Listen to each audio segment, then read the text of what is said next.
Alright, tonight I'm going to tell you guys a story.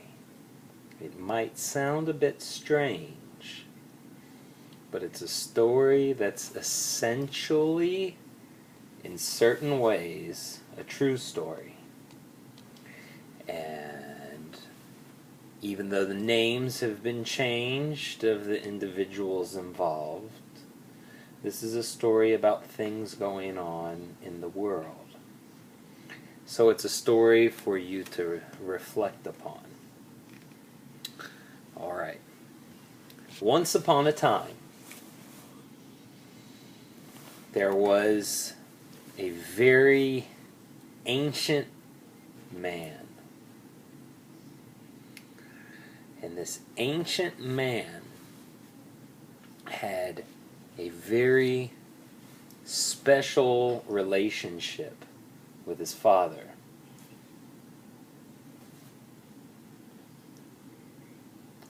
He was one of a kind. He was the only son of the father who had come to know his father, even though he was adopted, without the father having introduced himself to him. That is to say, that there were certain clues that he could find in order to realize who his father was, and in order to realize who he was. But part of the reason why his father allowed him to be adopted was because he wanted him to find his way home on his own. Now, that's not to say that once his father saw him seeking out the way home, that his father didn't continue to leave new clues for him. It's just to say that his father didn't do anything to initiate that quest, because that's part of the experience that he wanted this son to develop, in order to develop this special, unique, and new relationship with him. That is to say that there were existing children of this father, besides this ancient man, who was virtually an immortal, what we would consider an immortal today. That means relative to normal human lifespans, he was an immortal. Just the same way that we would say, if we didn't know any better, that the sun is eternal, even though it's not. So if somebody didn't know any better, they'd say the sun is immortal. But the sun dies too, and so do immortals. So, this man, this ancient man, who developed this special relationship with his father, sought out who his father was, and his father left clues for him to find his way home. But he never said, "You're looking for me, so I'm going to tell you everything." He just left the clues. So indeed, this man found his way, found his identity, found out who his father was, even though he was told that he didn't have one father, but he had thousands of fathers. He was told this by the family who raised him.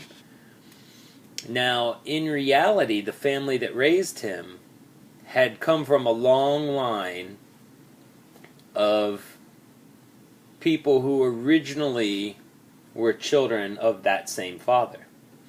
But they were a deviant branch broken off of that family tree.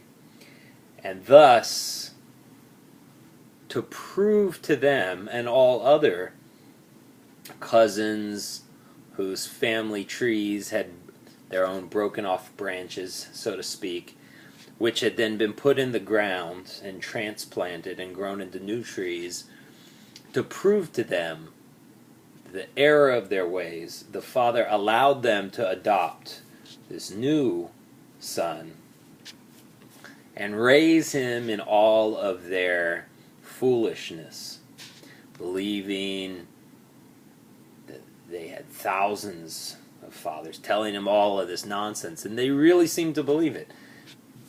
But just to prove how stupid these ideas were, the Father said, okay, you raise this son, and you tell him all of this stuff, but you'll see, because he's my son, that he'll figure out the truth all on his own, without any help. With not only without any help from you, but with you telling him everything that's wrong. It will only help him figure out the truth all the more. So he figured out his identity, figured out who his father was, figured out that he didn't have thousands of fathers, figured out that he had been adopted by this line that had broken off. So, in so doing, he found out where that line broke off.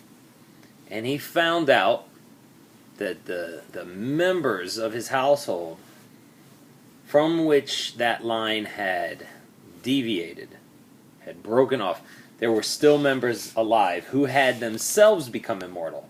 So then he begins to find out that the people who stuck in his father's original household had the ability to become immortals. And as he himself was becoming an immortal, he wanted to go reconnect, particularly with two of them. They were living in the mountains, and they had a special school. Now, they had built this school in the mountains on the property that his father had, that their father had allocated to the righteous and intelligent amongst his children. They were living in the mountain on that property because they had become so elevated that they had to separate from the people who were living in an apartment complex on this property that the father had built. Now, they separated not because they didn't like the people living in the apartment complex, not because they thought they were better than them. They separated because at a certain point they became too elevated, and they realized that their presence alone would start to give away too many secrets of life to the people living there. It wouldn't allow them to live. So they separated because what they realized is that their very presence had helped to cause these branches to break off from their family tree and become transplanted, so to speak, in these new areas. So they realized that even though they were trying to help people, they were doing them a disservice by telling them too much too quick. They were telling them all the secrets of life way too early. So, Elijah, when you in 5th grade had the teacher come and gave all the boys the talk, imagine if they would have just thrown all this on you in kindergarten. You know, eek, exactly. So it was something like that, except not so much inappropriate in a weird way. More like all of the mysteries they were supposed to figure out were figured out for them. And so they never learned the experience of figuring out those mysteries. And thus they took them for granted, and they came up with their own bizarre ideas that thus led them into error and into all these bizarre ideas. Even though they knew they had one father, they started coming up with all sorts of crazy beliefs, believing that statues that they carved of people. They would carve a statue, and it looked so awesome. They'd say, this is so awesome. I don't think I created it. I think it created me.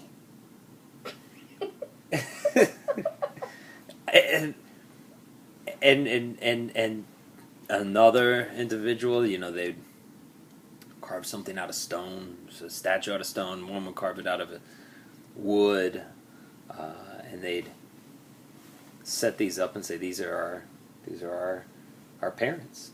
And they told that to this man, this ancient man who became immortal. They said, these are your fathers.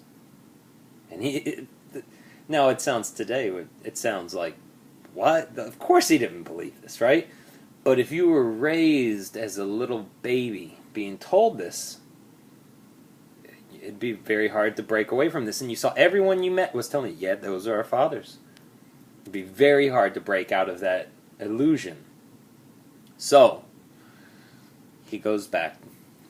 He finds his way to these relatives of his in their school in the mountains. And they tell him, they say, we knew you'd come back. And in fact, our father was leaving clues for you.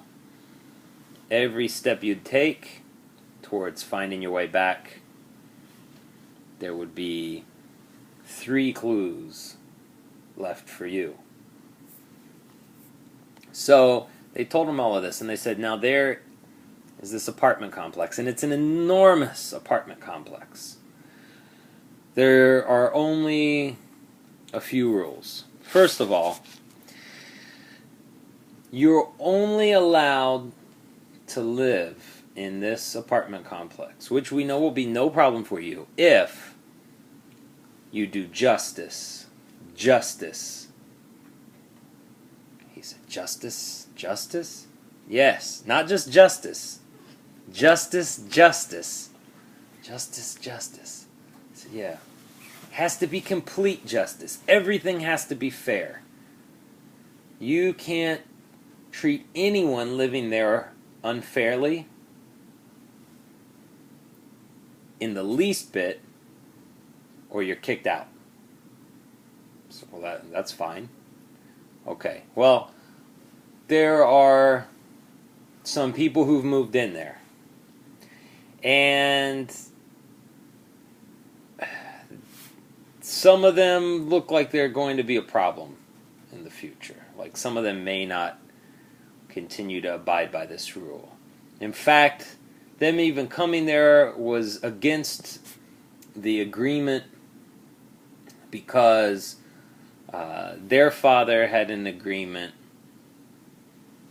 with our father, our forefather, not this ultimate father that we have in common, but another father, a forefather. Now, that's not to say that this is a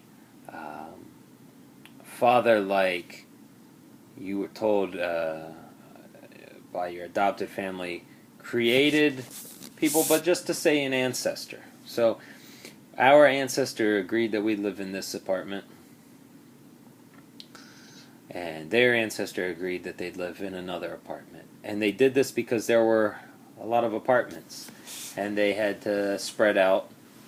And ultimately, this forefather of ours, this ancestor of ours, not the ultimate father, but this ancestor of ours, he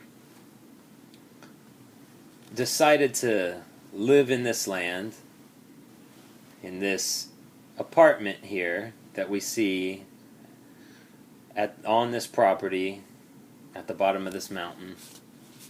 He decided to live there to help people along. And in fact,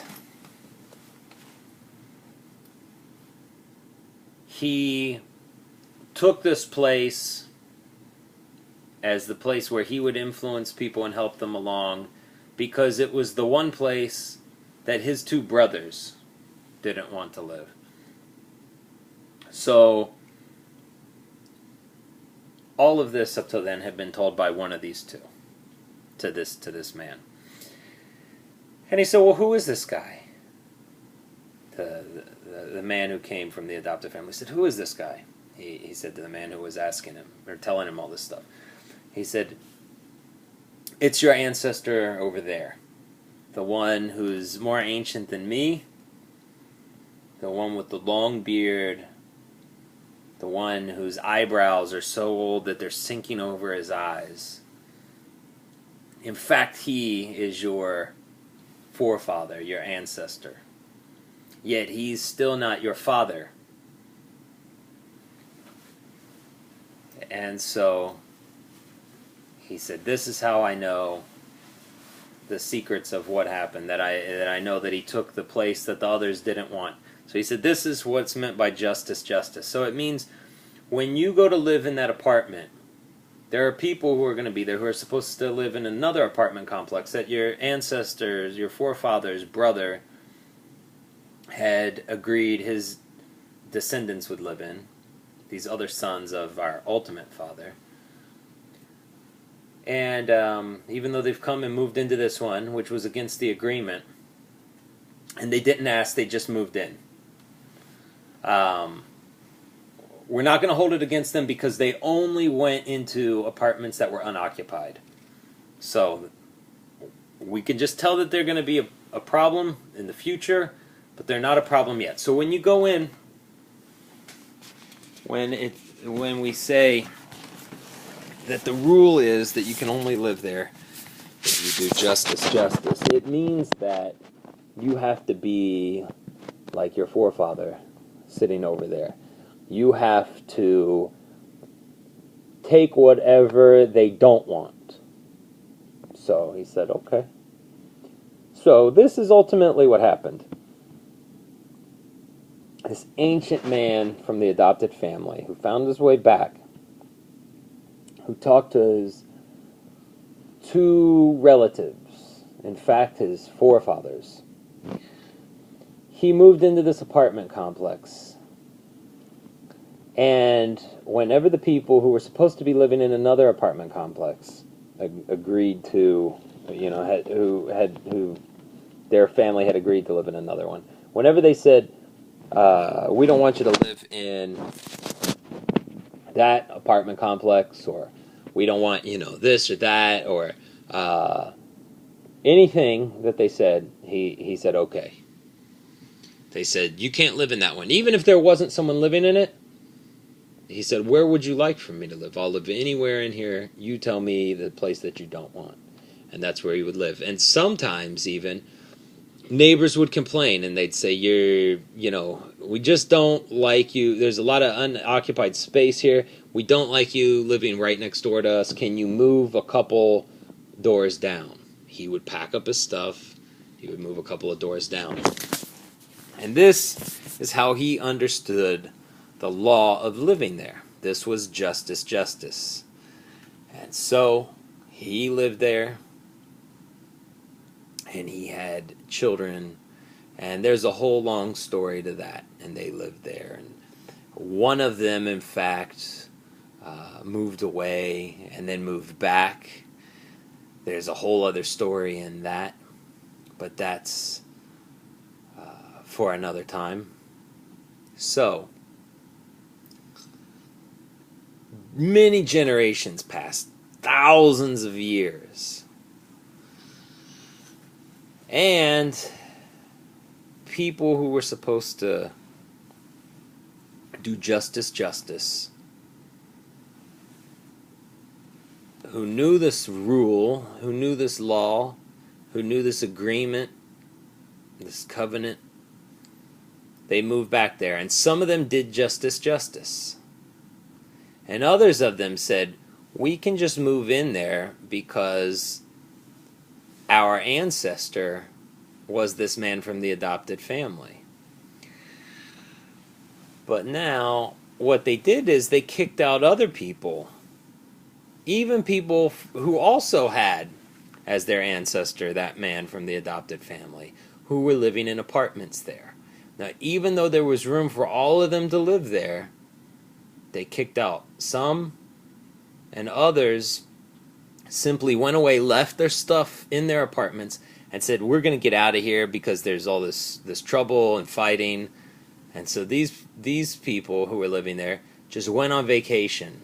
And they said, well, we can just come back once they've settled in and we don't have to deal with any of this trouble. So when they came back, some of these people who had moved in said, you're not allowed to move back. And if you do move back in, we'll kill you. And so they went away and they became very mad. And they joined forces with some people who had been living there who were also not doing justice. And then some of the people who were already living there who weren't doing justice, who stayed and fought with some of the people who moved in who weren't doing justice, remained there. And so now the apartment was filled with about half people who wanted to do justice, and about half people who had no interest in justice at all, and who just thought that they could live there because their forefather had lived there. Then, some of the people who moved in began to get very annoyed with some of the people who moved in who wanted to do justice. And these people who moved in who wanted to do justice were saying to the people who moved in who didn't want to do justice, who said that they should just be allowed to live there because their ancestor had lived there, they said to them, you're not doing justice, and that's the deal, that's the rule, that's the agreement, that's the law. You have to do justice, and even if it wasn't the law, it just makes sense to be fair. It's logical. It's a universal rule that doesn't even need to be written down. It's written in the hearts of all people. And so they said, we should all be allowed to live here if we want to do justice. But those of us who've come and kicked people out, and those of us who've moved into the apartments where people who had been living here already are still living. So those who've kicked down the door and moved in and said, oh, you're not getting out? Well, I'm going to live here in your living room. And they said, you can't do that. And they said, yes, I can, because I brought a machine gun with me. And if you want to try to kick me out, I'm going to shoot you. So those who came, who said they wanted to do justice, said this is unfair. We should all be allowed to live here doing justice. So we're going to protest outside of the front doors of those who've moved in to other people's apartments until they move out and move into some of the empty apartments here. And then we can all live together in peace. But those who weren't interested in doing justice, who just wanted to move in based on antagonizing people in certain apartments to getting them to leave until all of the people who had been living there, besides those who moved in, decided finally to leave and just go somewhere else. Those people said, we need to make a law so it's illegal for them to protest us moving into these people's living rooms.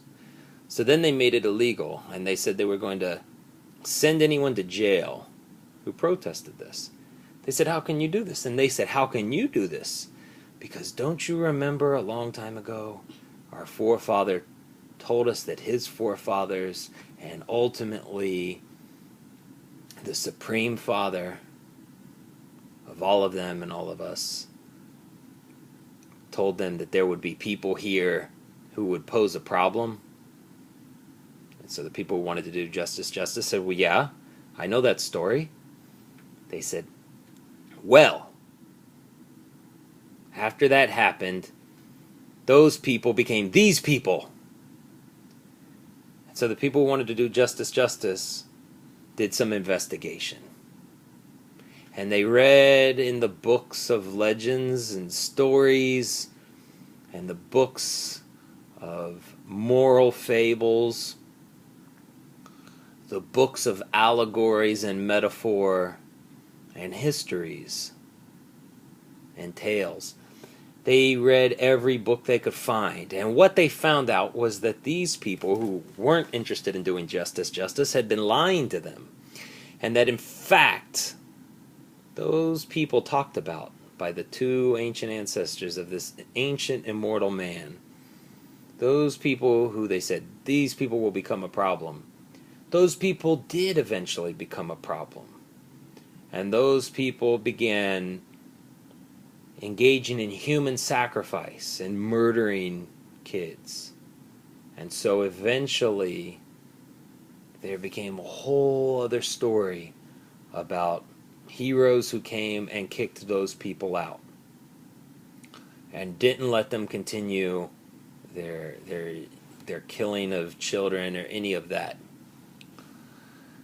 So they found out, these people who wanted to do justice, they found out that none of what these people were saying was true. They said, and they confronted them with this. They said, none of what you've told us is true. These people aren't those people. They're not descended from them. And it's written in the very books you were trying to quote from to argue your case.